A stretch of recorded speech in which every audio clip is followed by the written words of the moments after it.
Hello and welcome to another episode of What Gets Captured on Film. This is episode 9. I am your host, Dylan Paulson, and if you are new to the show, this is a podcast all about movies and movie news. This week we'll be covering everything from November 24th through November 30th, and if you're a returning listener, then welcome back. Hope everyone had a very safe and happy Thanksgiving. Because of Thanksgiving last week, there's not a lot of news, so I am anticipating this being a very short episode unless I wind up going on some sort of incredible rant about the Beatles or something of the like. So, that's pretty much all that I got for you at the top. This show posts at 9 a.m. on Spotify, Google Podcasts, Apple Podcasts, wherever else you can find it, and it posts at noon on Wednesdays on YouTube. So and then I record on Tuesday. So if you ever listen to me on a Wednesday, I just recorded the night prior. Isn't that nice for you to know? Yes, it is. I can tell this is going to be a good episode. Okay, let's get into some stories. At the top of the show, I like to talk about things that don't warrant a story being written about them. There's not so much language out there in the wild, but some things that I want to ease into the show with. So let's start with the box office recap from last week. So Ghostbusters Afterlife in its second weekend, I believe, scored $51.3 million, which is huge for a second or third weekend. That brings the total probably well over whatever the budget was for that movie. So good for that. There's probably going to be a sequel to that in the works. They're probably negotiating it already, to be honest. Next, Disney's Encanto, $40.3 million for an opening weekend. Not too bad at all. House of Gucci, $21.8 million in third place there for the weekend. Not a great opening, to be honest, and I saw the reviews for that movie were kind of middling. It seems to be kind of a cross between comedy and drama that people didn't really anticipate or didn't really play out as well as people thought. At least that's the impression that I'm getting from it, obviously. I don't know. I didn't see it.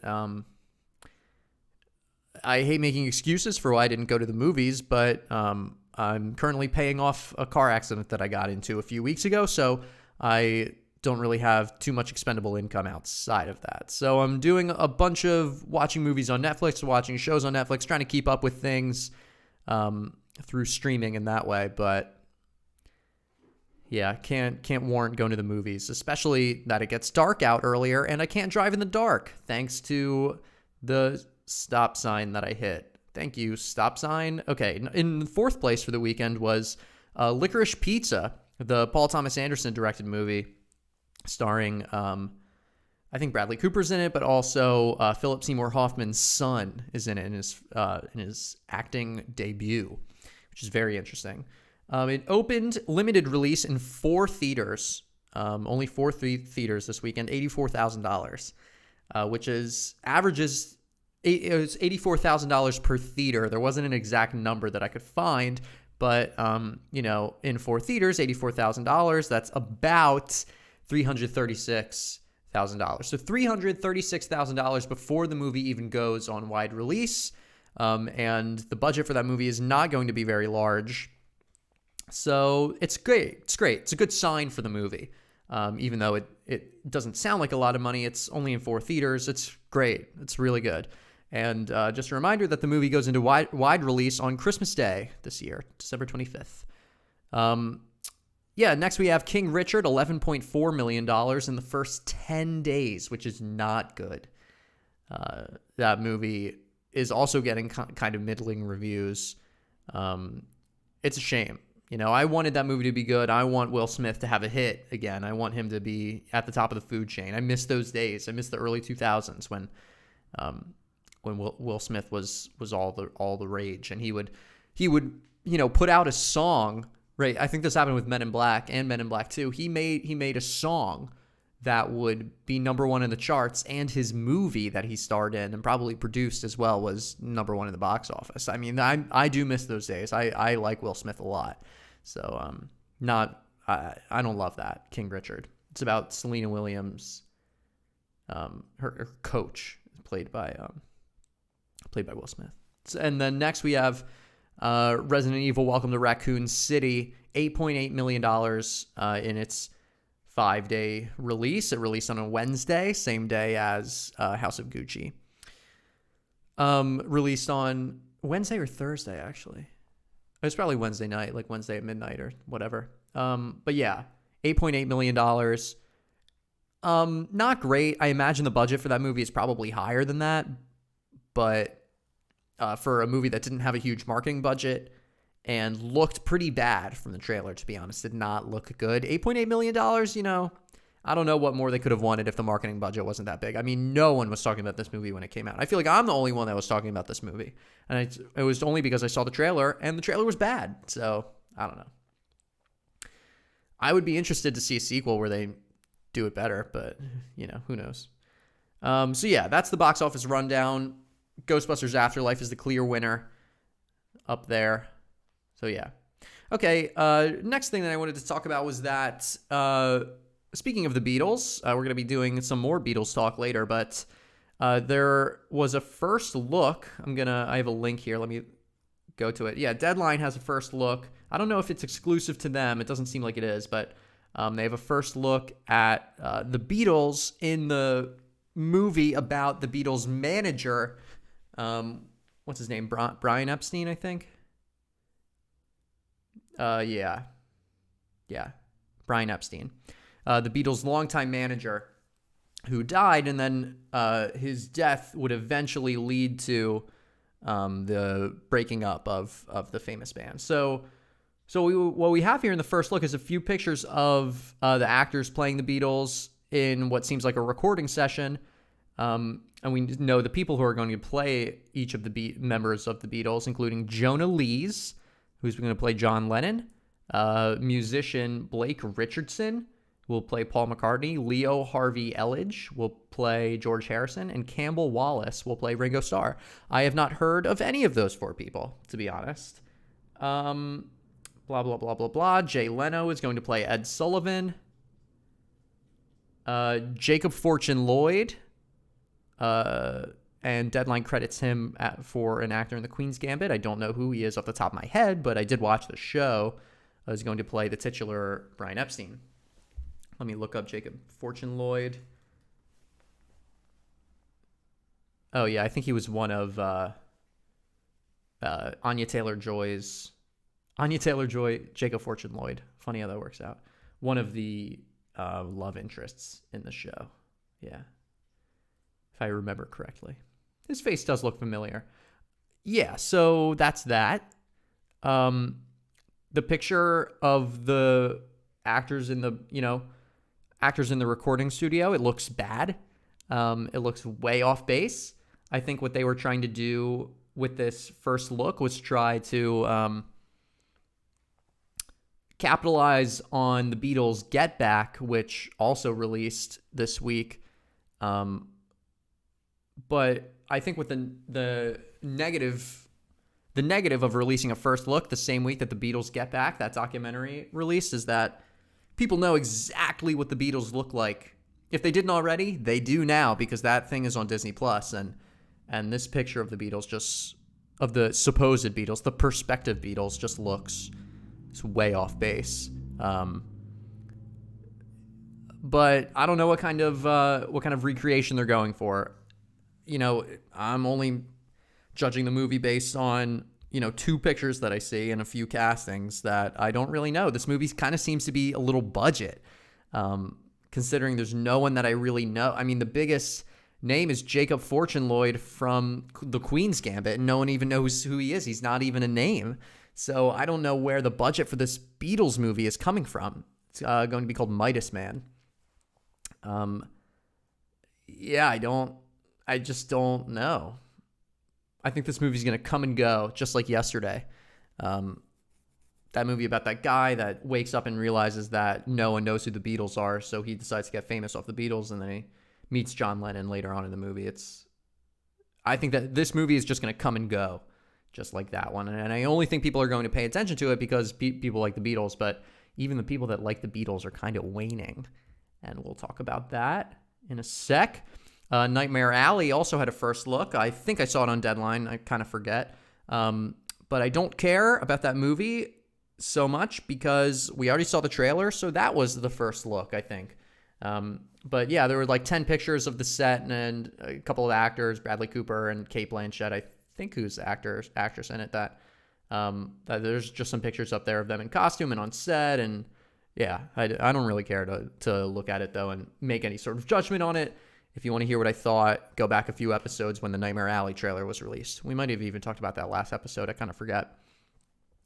Okay, the next thing was that not any sort of news, but just something I wanted to talk about. Since this is a relatively light week, I felt okay just putting this in here. I wanted to talk about, since award season is coming up, the fact that the Academy Award, I just want to talk about the eligibility. What makes a movie eligible to be nominated for the Academy Awards?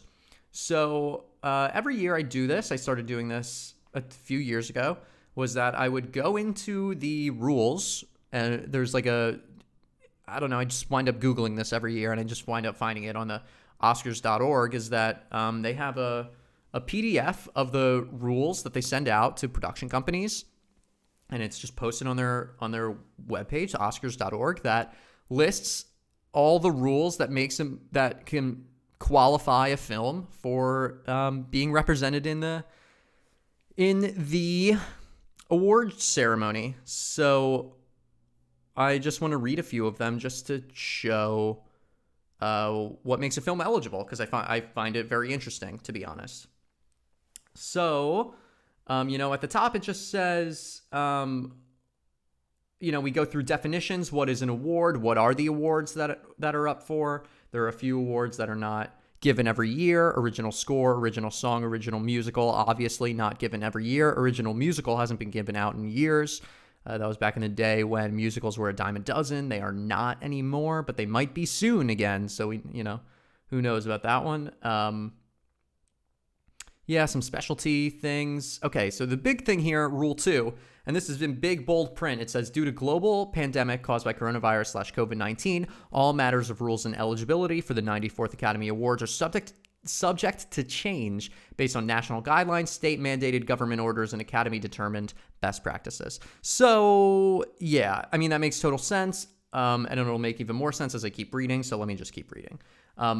All eligible motion pictures, unless otherwise noted, see below, must be, and here are some eligibility requirements, must be feature length defined as over 40 minutes, which I find very interesting. There are some pretty short films that could be eligible.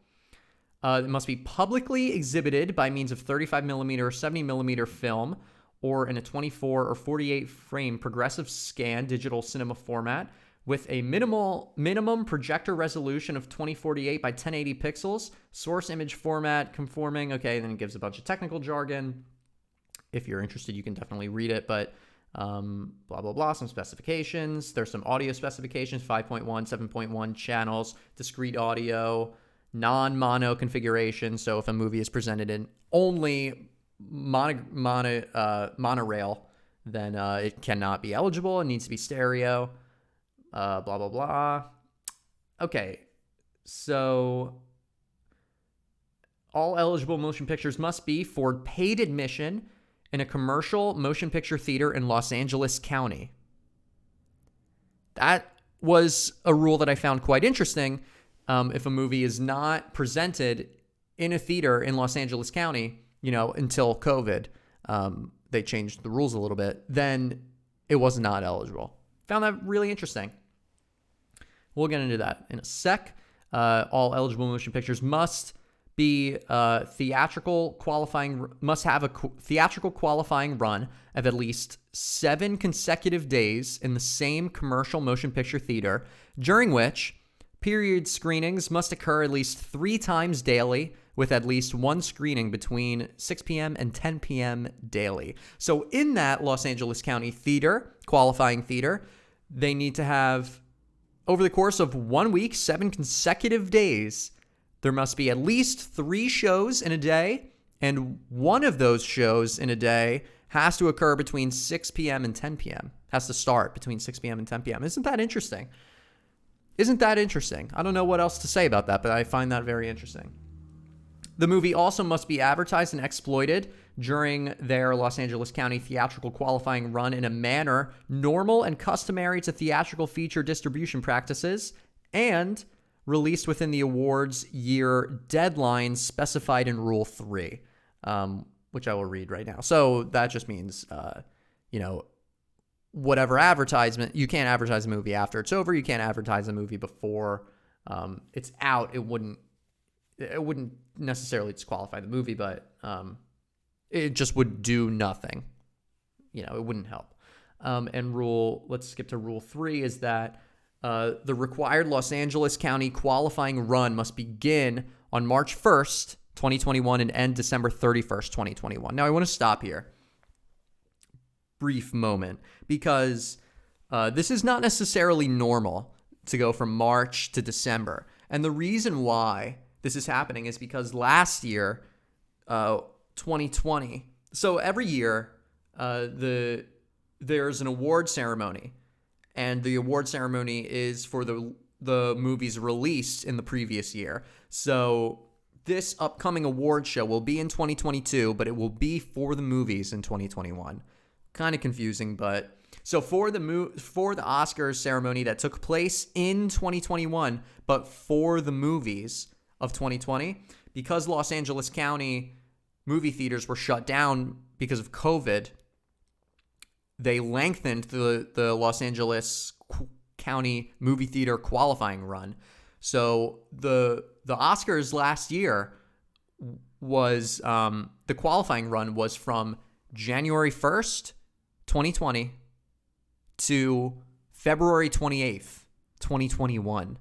So it was a year and 2 months, just in case any movie that didn't come out, that wasn't able to come out in, the winter or summer, they had those extra 2 months built up into the next year. And that's why the Oscars were like in April. They were so far late. So this year, what's happening because of that, because those 2 months extra of the qualifying run bled into 2021, instead of what we would usually have is going from January to December of the year, we're now going from March to December. And I'm only bringing this up because I find it incredibly interesting. I don't think it's going to harm any movie. I don't think any movie that was going to come out in February was going to be nominated for an Oscar, to be honest. But, just find it really interesting. And I imagine the next year, the movies that come out in 2022, it'll go back to normal with January to December. But that is a knock on wood. We shall knock on wood for that. So back to the eligibility clauses. Where was I?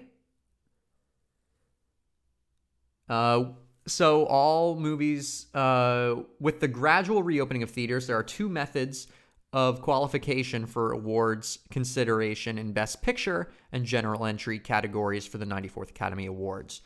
One is that films which are intended for theatrical release but are initially made available through commercial streaming, VOD service, or other broadcasts may qualify under these provisions.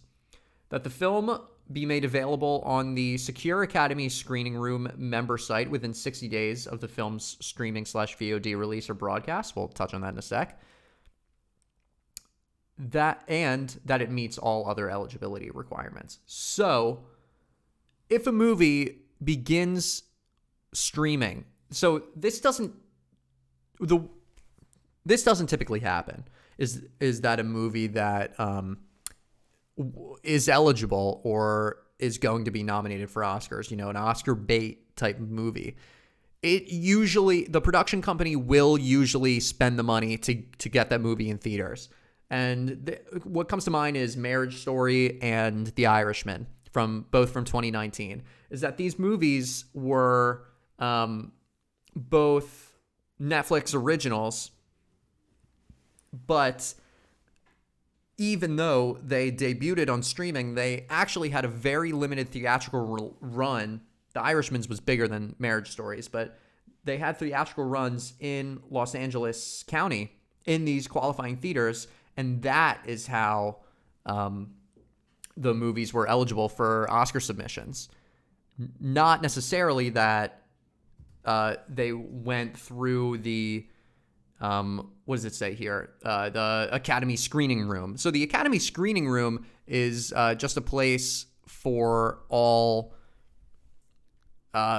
It's a streaming service. In short, is what it is. It's a streaming service for Academy members, and you log in with your Academy username and ID and your password, and all of the movies they are just there for you to watch. But I don't know if this is the case anymore, but they used to send out screeners. They used to send out physical DVDs of all the movies in all the categories, and it would say, for your consideration in this category, this category, this category, and you as the Academy voter would watch. You're supposed to watch them all, but a lot of people don't, and then you would vote. Cast your vote. So instead of sending out screeners, I think what they do is just have them online. I don't think they send out screeners anymore because of this screening service and because of COVID. So if a film is not intended for theatrical release, what it's saying is it has to be on the Academy's streaming service within 60 days. But it's not a streaming service. I'm just using that term lightly and in quotes because it's not available to the public. Okay, but all right, let's move on to the next thing. So if it's not in, what am I saying here? Okay, so if it is intended for release, here, I'll read this. Films that open in theaters in at least one of 6 qualifying U.S. metro areas, depending on theater availability, may qualify under these provisions. That the film completes a qualifying run of at least 7 consecutive days in the same commercial venue, during which period screenings must occur at least 3 times daily, with at least one screening beginning between 6 p.m. and 10 p.m. daily. We've heard that before. Makes sense. And that it meets all other eligibility requirements, and the 6 qualifying U.S. metro areas include Los Angeles County, City of New York, including all 5 boroughs, the Bay Area, which includes San Francisco County, Marin County, Alameda County, San Mateo County, and Contra Costa County. Sorry, I'm not from the Bay Area if I pronounced any of that wrong. Chicago, including Cook County, Illinois, and Miami, which is Miami-Dade County, Florida, and Atlanta, which is Fulton County, Georgia. So those are the 6 qualifying U.S. metro areas, and I'm sure that somewhere in this document, there's a list of all available or qualifying theaters as well. Drive-in theaters, it says, are included as a qualifying commercial venue in the above metro areas. They are included. And Academy Screening Room, which is the quote-unquote streaming service we were talking about earlier, is optional. So films that open at least one... Okay, so isn't that interesting? So these 6 qualifying U.S. metro areas, I think... Okay, so the movie has to be shown in Los Angeles County is what I'm reading below. And here's what it says, on or after the first day of the Los Angeles County theatrical qualifying run, in order to remain eligible, the qualifying movie would have to be shown in, the qualifying areas, one of the 6. So it says one of the 6. So I guess it actually doesn't have to be in Los Angeles County because it says one of the 6, at least one of the 6 qualifying U.S. metro. Oh, wow. Okay. I should have read this earlier. Yeah, one of the 6. So you could either show it in L.A., New York, San Francisco, Chicago, Miami, or Atlanta, and still be eligible. Isn't that interesting? That was pretty much all that I wanted to bring up there. Thought that was very interesting. If you have any questions about that, let me know. And I would be happy to read into that further and give further minutia of that. But I want to get on with the show. just wanted to bring that up in case anyone ever had any questions. I definitely did have questions years ago, and I still have questions. This document from the Oscars.org is still kind of elusive to me. I still don't necessarily understand everything that's going on in it, but I do my best to figure everything out. So, okay, let's move on. That was all I wanted to talk about at the top of the show. That Oscars talk took a little bit longer than I wanted to, but that's all right. It's going to be a short show anyway. So, what was I watching this week?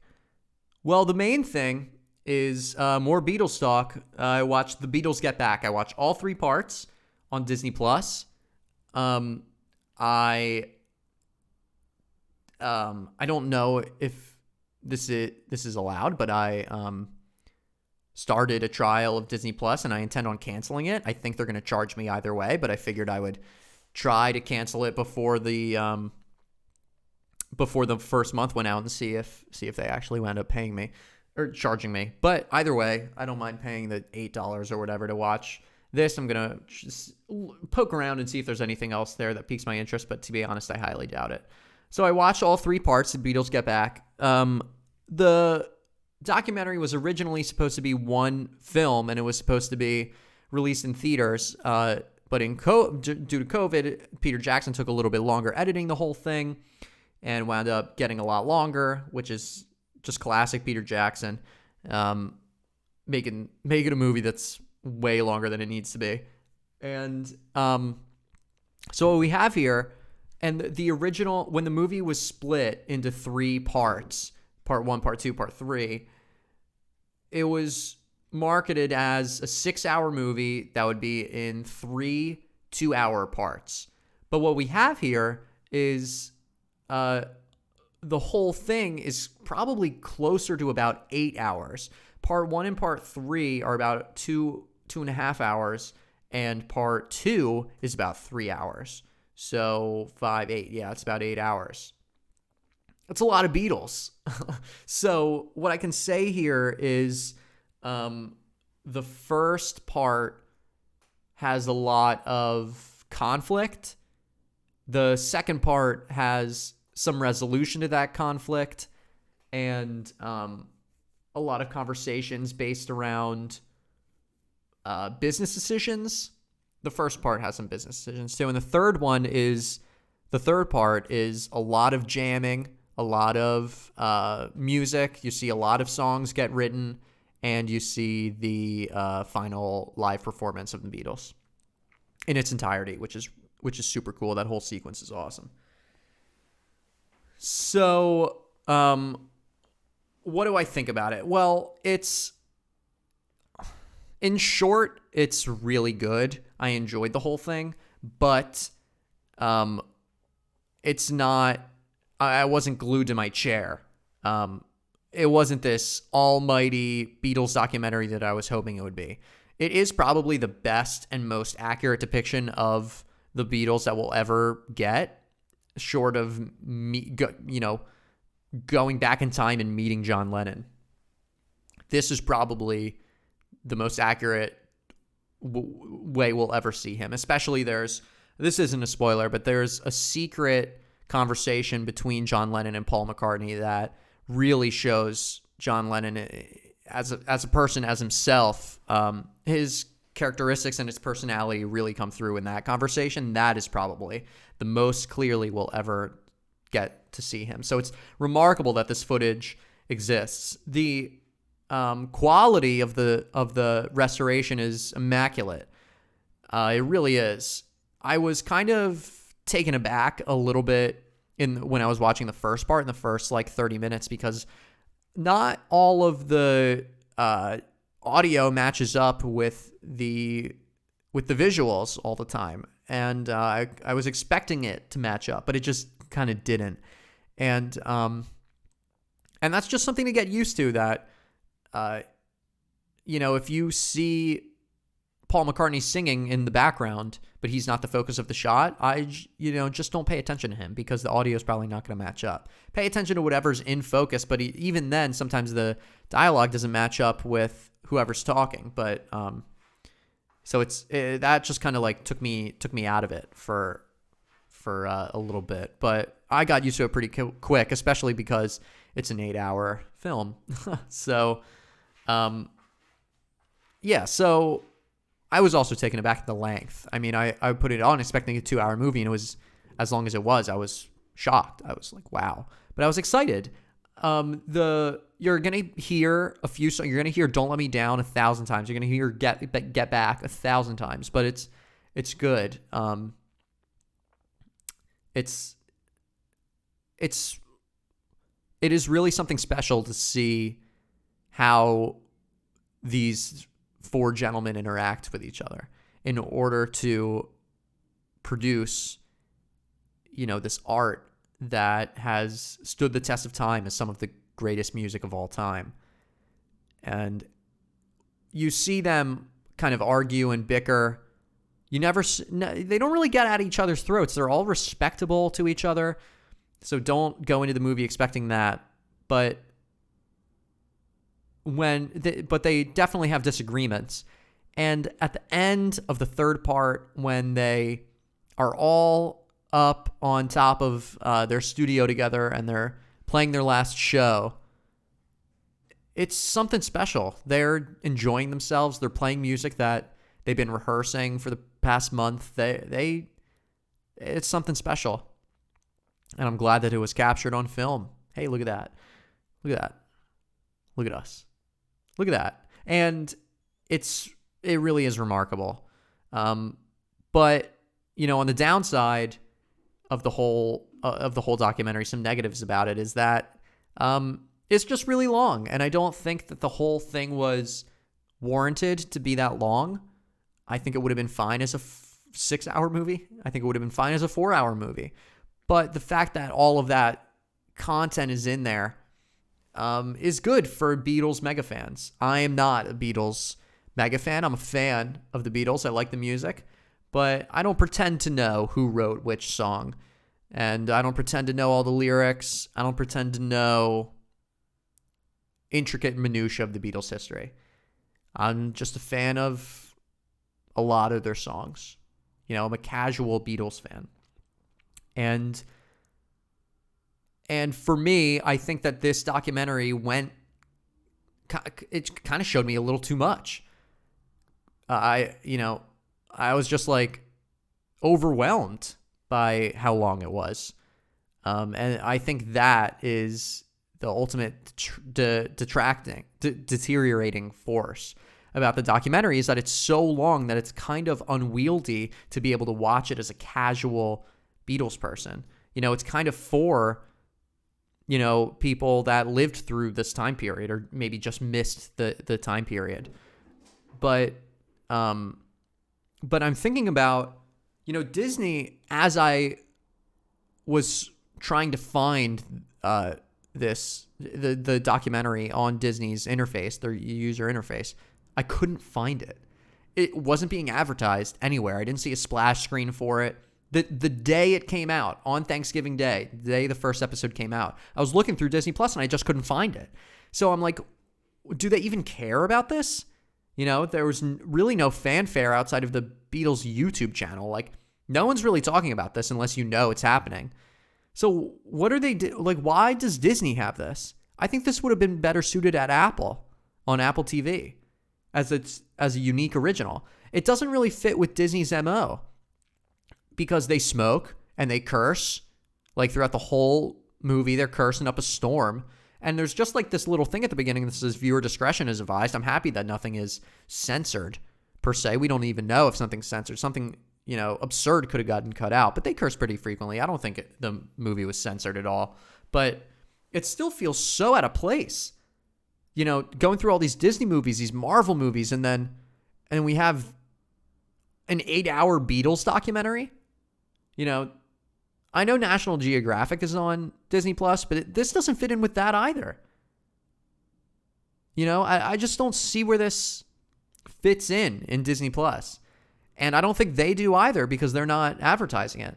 And I would love to see the numbers of who watched it, or, because I don't think a lot of people did, which is so sad. I was really excited for this.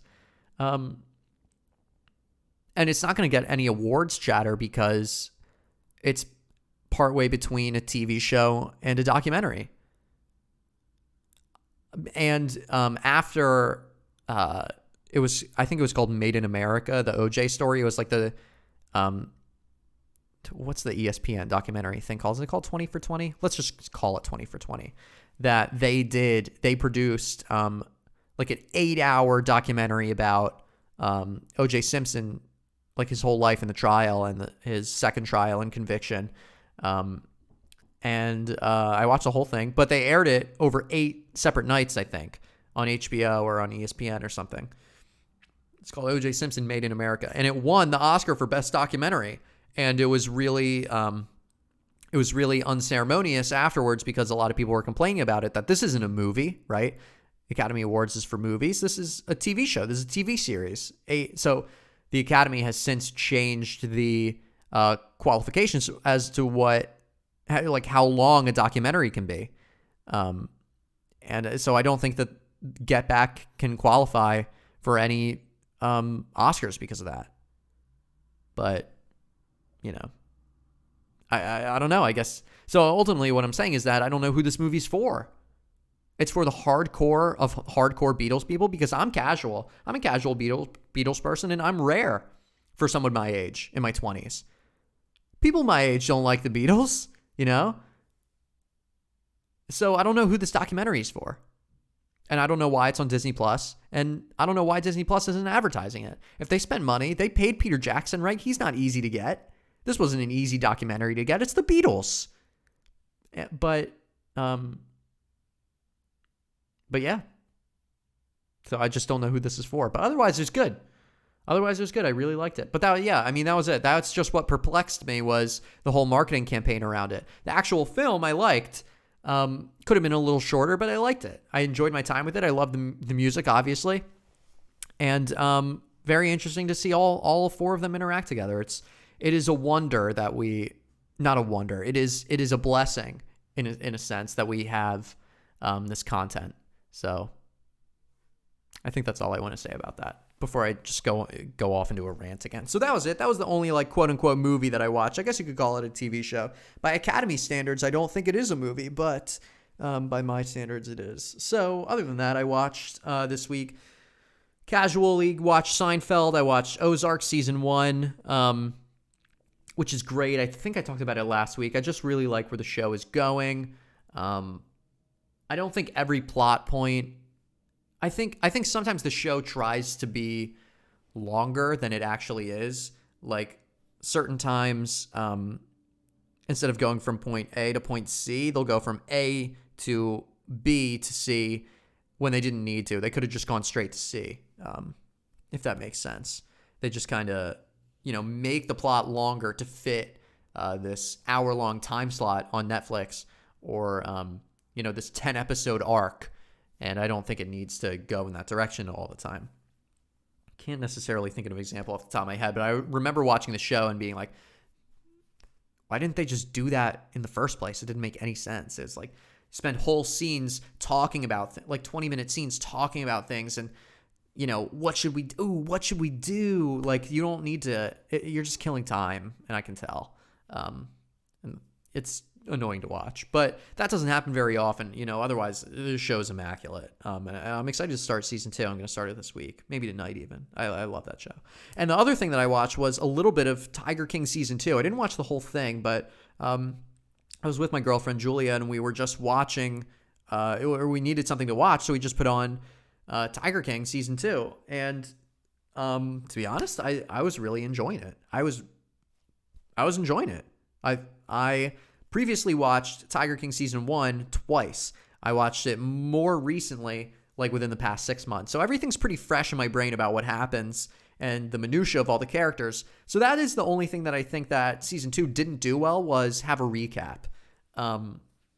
But because a lot of people, I don't think, even watched it more than once. I think a lot of people watched it once in March of 2020, and God knows how long that year felt. So I feel like people are like, wait, what happened? Unless you want to watch the show again. But, beside not having a good recap, I think the story is interesting. I think it's kind of a shame that they couldn't get Carol Baskin back for the documentary, but it makes total sense. They're investigating her potential murder. She can't do a documentary about that. It's crazy. The show's crazy.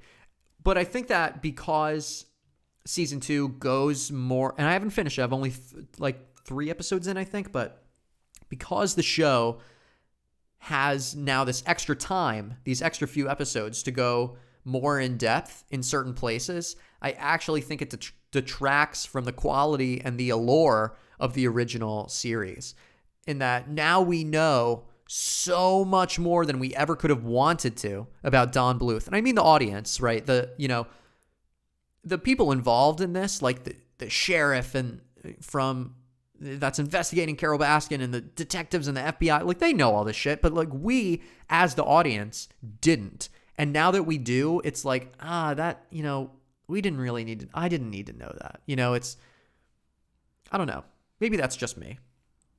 Julia seemed to enjoy it. So Julia, text me right now if you're enjoying it. Actually, don't, because I know you're driving. If you're listening to this, you're definitely driving. So don't text me. But I'll talk to you soon. Okay, that's all that I'm watching. Let's get into the news. Very, very short news week this week. I think we'll be in and out of here, but I said that before. I thought this show was going to be 40 minutes long, and I'm hitting the 40-minute mark right now. So let's get into the news. I thought I wasn't going to do that again, but I did. Okay, number 1. In an interview with the New York Times, Hayao Miyazaki has revealed he is coming out of retirement once again to direct another movie with Studio Ghibli. Based off the 1937 book, How Do You Live?, the story follows a young boy that deals with the death of his uncle, spiritual growth, and poverty in Japan. Miyazaki claims the novel's themes are important to him and his family, stating that this film will be immensely personal for him. When asked why he was returning to direct another film, Miyazaki answered, quote, "Because I wanted to," end quote. Not much more is known about the upcoming film, likely a year or two out, but we will update as soon as this story progresses. Miyazaki is known for pioneering and popularizing high-quality, family-friendly anime films since the mid-1980s. His most popular works within the hand-drawn Japanese animation studio Ghibli include Nausicaa of the Valley of the Wind, Castle in the Sky, My Neighbor Totoro, Princess Mononoke, Spirited Away, Howl's Moving Castle, Ponyo, and most recently, The Wind Rises in 2013. So that's it. And you can tell that it's a slow week because the number 1 story is something that I can't even really talk about that much. Cool. That's it. That's really all I can say. Hayao Miyazaki's coming out of retirement. He said he was going into retirement with The Wind Rises, and then he was going to come back, and then he didn't. His son actually took over for that movie that just came out recently. I remember talking about it a few weeks ago. It came to... I think it came to Netflix outside of the U.S. I think that's what it was. So maybe you can get a VPN and watch whatever that Studio Ghibli movie is, directed by his son, Miyazaki. Little boy Miyazaki. But that's pretty much it. That's all I can talk about. I just wanted to bring that to everyone's attention. I know a lot of people are into anime now, and I'm sure a lot of people are really looking forward to it. I always liked Miyazaki. My favorite is Castle in the Sky. I love it. Very, very nostalgic for me. Okay, number 2, family-friendly animated. Let me just start over. Family-friendly animated comedy movie Rumble got a new trailer this week. The trailer, shared through Paramount Plus's official YouTube page, showed that the film, originally slated for theatrical release in July 2020 and was once moved to a theatrical release of February 2022, has been moved to a Paramount Plus release on December 15th, 2021, 2 months earlier than planned and completely without theatrical release altogether. None of the cast or crew has spoken about the goings-on of this decision, but it definitely is a smart business decision considering children's movies outside of Disney or Disney Pixar have not done well in theaters over the past few months. The only thing we hope of this deal is that we don't encounter another Scarlett Johansson situation where the actors lose out on major portions of income due to unforeseen circumstances such as this. Either way, this movie has been a long time coming, beginning production in 2015. Yeah, so I'm sure that Paramount is just looking to get this movie off their plate. But I thought that was interesting. Sorry that it was really difficult for me to write that story and make it cohesive and coherent, especially because I do this. I write the news while I'm doing other things. So So oftentimes my mind is not 100% in the wording of the news. So here's what happened. The movie was slated for July 2020, and coronavirus obviously moved that movie, and it was delayed indefinitely. And then it was delayed and then it got a release date, February 2022. It got that release date a few months ago. And then, without making any sort of announcement, they released a trailer, this week, the other day, a few days ago. And in the trailer, it said Paramount Plus exclusive December 15th. So instead of being released in February of this upcoming year, it's now being released December 15th exclusively on Paramount Plus. So no more theatrical release at all anymore for this movie. And that is the big shame. That is what but the fact that they held it for so long, I think that the actors did get paid. But I don't know. I think that they did, though, just because they held off for so long. Or maybe the actors didn't want to get... I don't know. Maybe they worked it all out. Maybe they didn't. I don't know. I think we will hear about whatever happened here. I think there are a lot of stories going on.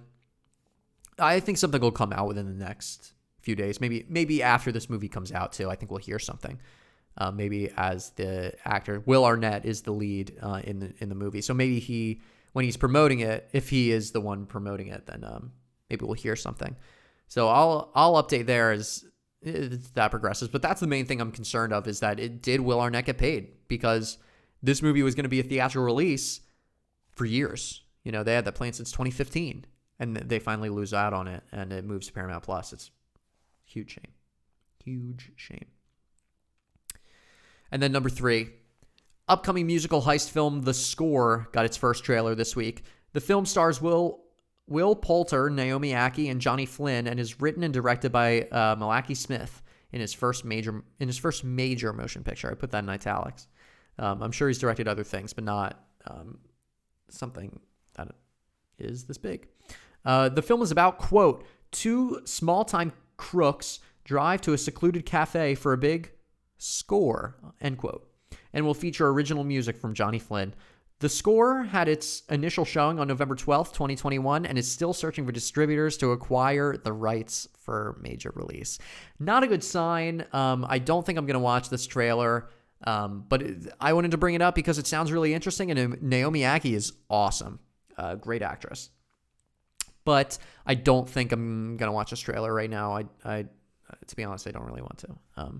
But it's just a shame, this movie has so much promise. It's a musical heist movie. It sounds so cool and interesting, and if it's done well, it could be cool, but it was already screened at a film festival in November and didn't get picked up. This movie's probably going to die, which is just such a shame. It's just such a shame. Well, maybe it's not. Maybe it's horrible. I don't know. I didn't watch it. Okay, and now we have a wrap-up. According to a press release, J.A. Bayona will direct and co-write a Spanish-language disaster movie for Netflix titled Society of the Snow. Croatia has selected its Oscar submission for Best International Feature called Teresa 37.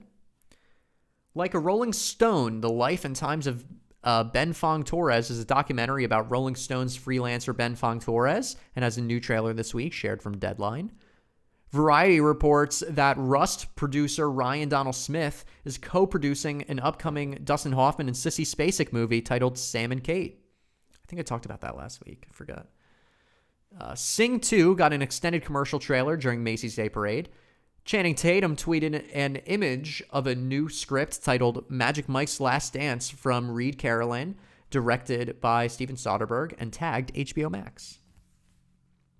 Amy Pascal, producer for Marvel Studios, claimed in an interview held with Fandango that Tom Holland's Spider-Man will continue with Marvel after No Way Home.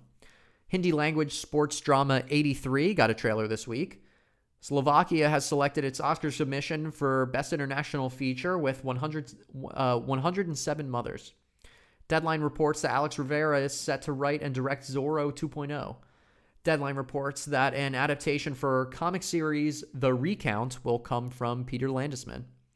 Hollywood Reporter reports that Nicolas Cage is going to play Dracula in Renfield, about Dracula's henchman of the same name, from director Chris McKay.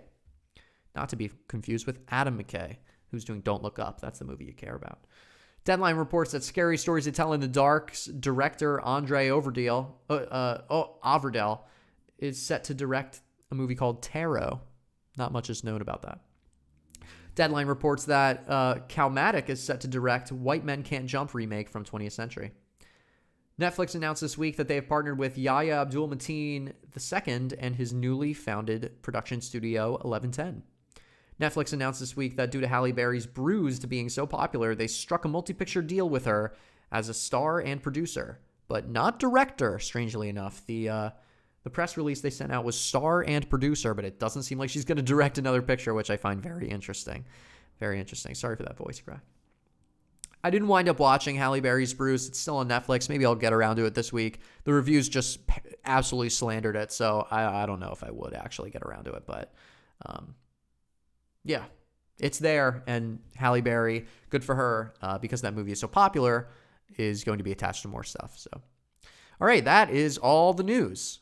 So let me tell you what. See, I told you it was quick. So let me tell you what is new this weekend. Red Rocket. Mikey Saber is a washed-up porn star who returns to his small Texas hometown. Not that anyone really wants him back. Directed by Sean Baker, stars Simon Rex, Brie Elrod, Brenda Deese, and Ethan Darbone. I actually remember, I think we talked about this in the first episode of this show. I watched the trailer for Red Rocket. Sean Baker is the director of The Florida Project. I think it was called The Florida Project. It's the movie with Willem Dafoe about the little girl. Wow, I totally forgot that was coming out. How about that? Yeah, go see that. That's the pick of the week. That's the pick for this week. Yeah, okay. Next, Wolf. A high-concept art house drama about a boy who believes he is a wolf. Directed by Natalie Biancheri. Starring Lily Rose Depp, George McKay, a few other people. Silent Night. Nell, Simon, and their son Art are ready to welcome friends and family for what promises to be a perfect Christmas gathering. Perfect except for one thing. Everyone is going to die. Directed by Camille Griffin. Starring Annabelle Wallis, Keira Knightley, Matthew Good, Lily Rose Depp. Oh, Lily Rose Depp is in 2 movies premiering this week. How about that? Yeah, I think I watched a trailer for that one too on this show. My mind's getting all jumbled here. Flea.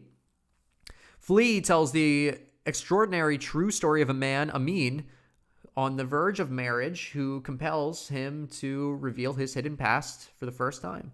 Directed by Jonas Power Rasmussen. Starring Daniel Karimiar. Sounds like a Bollywood film. But I could be wrong. I don't know. I didn't look this up. 'Twas the Night. A newly engaged couple tries to impress their soon-to-be in-laws with a lovely Christmas Eve dinner, but finds it a difficult task to complete while hiding a body in their house. Directed by Chris Rodriguez and Grant Rosado. Starring Nicole Pringle, David S. Perez, Paul Van Scott. Castle Falls. Rival gangs seek out millions of dollars hidden inside a luxury condominium that's scheduled to be demolished. But first they have to deal with the janitor who found the loot first. Directed by Dolph Lundgren. Starring Scott Adkins, Dolph Lundgren, Jim E. Chandler. And that is it. That's everything that's coming to theaters this week. Off the top of my head, I don't really remember anything that should be coming to streaming services, so I didn't add it in that little write-up there. But yeah, Red Rocket. I hope it's good. Sean Baker did what's going to be known as a cult classic with Florida Project. It's on Netflix right now if you want to watch it. I don't know if Red Rocket's going to come to Netflix. Let me look that up real quick.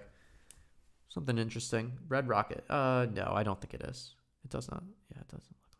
Oh, okay. So it comes to theaters this week. Probably a limited release because on December 10th it has a wider release. So, and it premiered at Cannes July 14th, 2021. So, yeah, there you go. Red Rocket. That's the pick of the week. But it doesn't come out probably until your theater until December 10th. So, yeah, there we go. Okay, so that is what gets captured on film. That's all I have for you this week. Yeah, hope everyone had a great Thanksgiving. And my name is Dylan Paulson. Again, What Gets Captured on Film comes out on Wednesdays, 9 a.m. on your local podcast feeds and at noon on YouTube. So, yeah, Thanks for tuning in. Spread the word if you like the show. If you learned something, I'm glad. Yeah. Goodbye.